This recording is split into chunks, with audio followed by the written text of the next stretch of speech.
Selain Nabi Nuh yang disebut-sebut sebagai salah satu dewa dalam Hindu, dikatakan bahwa Nabi Ibrahim juga dikaitkan dengan dewa Brahmana dalam agama Hindu.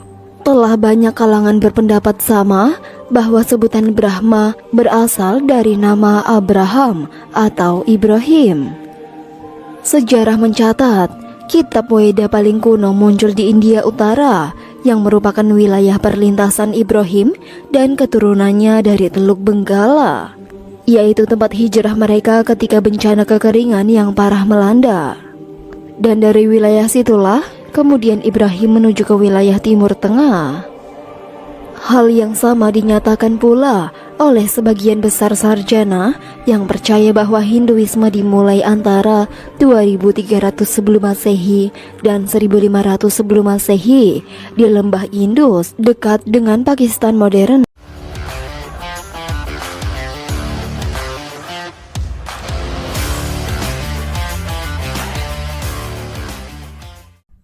Selamat malam dan jumpa lagi dengan Pak Git, membahas agama atau penggaduk-gadukkan tentang persamaan-persamaan nama dalam agama itu memang nggak ada habisnya gitu ya. Artinya banyak orang yang berpendapat yang tadi permasalahannya kalau Abraham Pak Git atau Ibrahim itu adalah Brahma yang dari Hindu ya, dewanya orang Hindu yang dikatakan seperti itu gitu loh, karena kemiripan dari etimologi itu agak-agak mirip lah. Brahma, Abraham atau Ibrahim jadi sama Braham gitu ya, Brahma tinggal lebih bolak-balik aja. Kemudian istrinya Ibrahim kan Siti Sarah gitu ya. Kemudian kalau istrinya Dewa Brahma itu kan Dewi Saraswati gitu ya. Ya, Saras dengan Sarah gitu ya. Nah, ini juga ada pemuka atau pendakwah yang memirip-miripkan, menyangkut-nyangkutkan kata-kata tersebut gitu. Hingga sepertinya ini adalah satu kesatuan yang sama. Yang kalau kita lihat dari konsep ya, kita konsep dulu ke Islam gitu ya. Kalau konsep Islam kan Nabi Ibrahim ini utusan. Ya, dia punya seorang ayah, ayahnya juga termasuk pemahat patung yang paling bagus pada saat itu, pemahat berhala yang paling jago lah pada saat itu, yang pada saat itu juga memproduksi berhala-berhala. Nabi Ibrahim nih bapaknya itu. Jadi kalau dilihat dari konsepnya saja sudah beda gitu. Nabi Ibrahim ini ada ayahnya atau ada orang tuanya yang kemudian juga diperintahkan oleh Tuhan gitu untuk menyebarkan agama. Kenapa ini terus ada orang yang iseng atau mengklaim lah kalau Brahma itu Ibrahim gitu ya, nggak tahu klaimnya nih masalahnya apa gitu ya. Yang jelas-jelas kalau Brahma ini adalah salah satu manifestasi dari Tuhan dalam agama Hindu yang diwujudkan ya dalam bentuknya itu dewa yang berkepala empat itu menuju empat arah gitu ya, empat arah mata angin gitu ya. Yang sebetulnya itu cuman seperti simbol aja yang ya kalau boleh dikatakan dia nggak berbentuk sebetulnya. Jadi boleh dikatakan tuh suci lah, seperti cahaya lah, seperti itu bentuknya. Cuman untuk memudahkan dalam proses berkomunikasi antara orang-orang yang dalam arti kastanya belum sampai untuk menuju level ke sana, nanti dipermudah dengan bentuk seperti itu. Itu bukan bentuk Tuhan gitu loh. Bukan bentuk Tuhan yang dikatakan itu disembah, itu bukan. Karena setahu Pak Git ya, yang namanya Hindu Bali terutama ini adalah menyembah Sang Hyang Widi. Jadi kebanyakan orang pada prinsipnya itu menggambarkan ya karena mereka rata-rata belum belajar, maksudnya belum mengetahui sedikit lah tentang Hindu gitu ya, konsepnya ini dewa, dewa, dewa gitu ya, ada Trimurti, ada 3 dewa itu disembah gitu. Sebetulnya kalau konsepnya yang asli ya bukan begitu, itu hanya cuman perlambang aja. Dan ini salah satu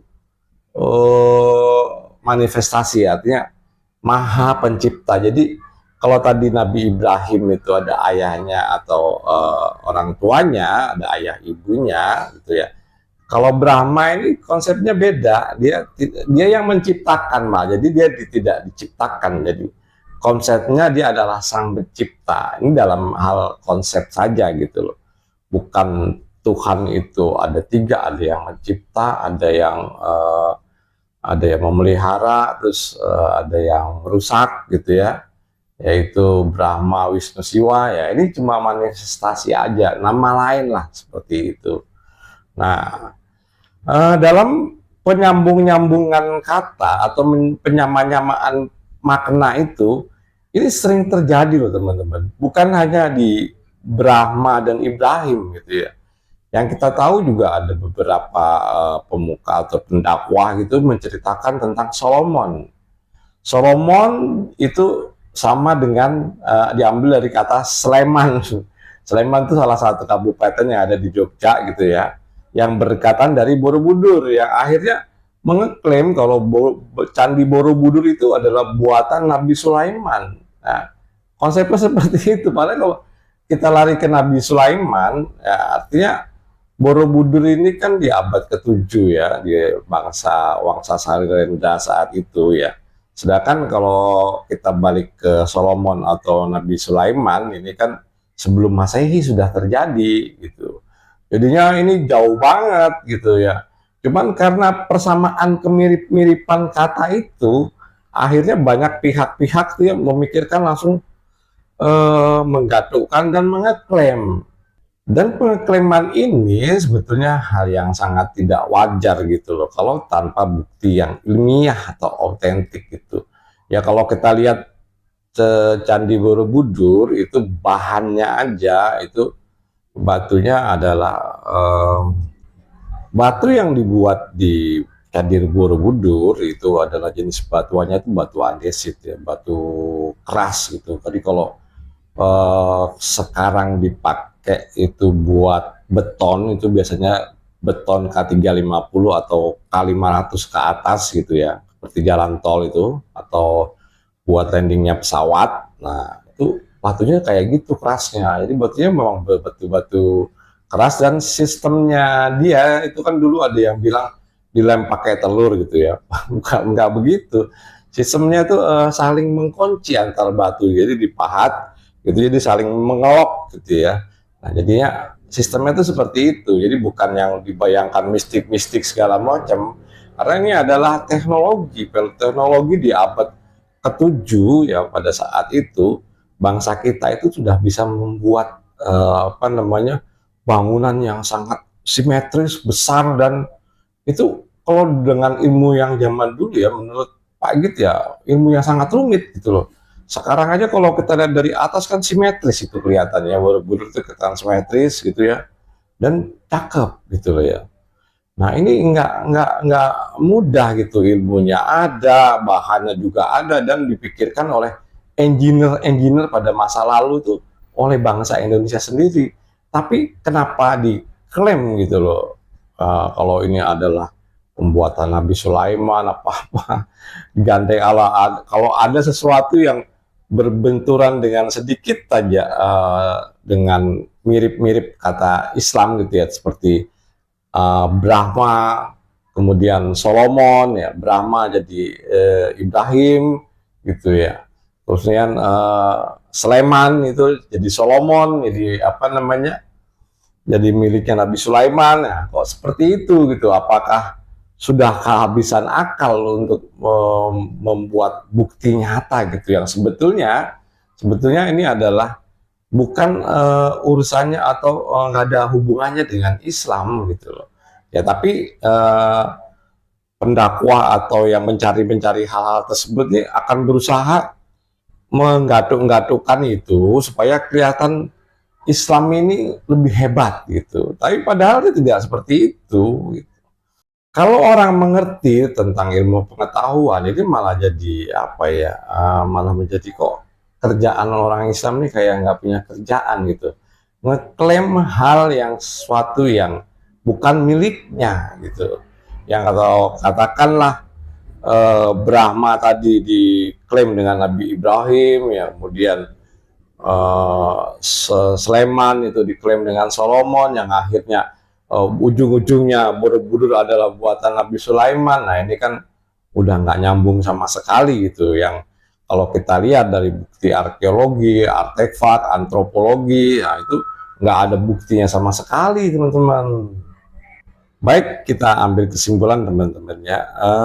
Banyak pendakwah ya mengklaim dengan sebelah pihak gitu ya, mengatakan ya tadi Brahma ini adalah Ibrahim, padahal kan konsepnya beda. Walaupun Brahma Ibrahim, kemudian istrinya Saraswati Siti Sarah gitu ya, mirip-mirip gitu, digatuk-gatuk gitu ya.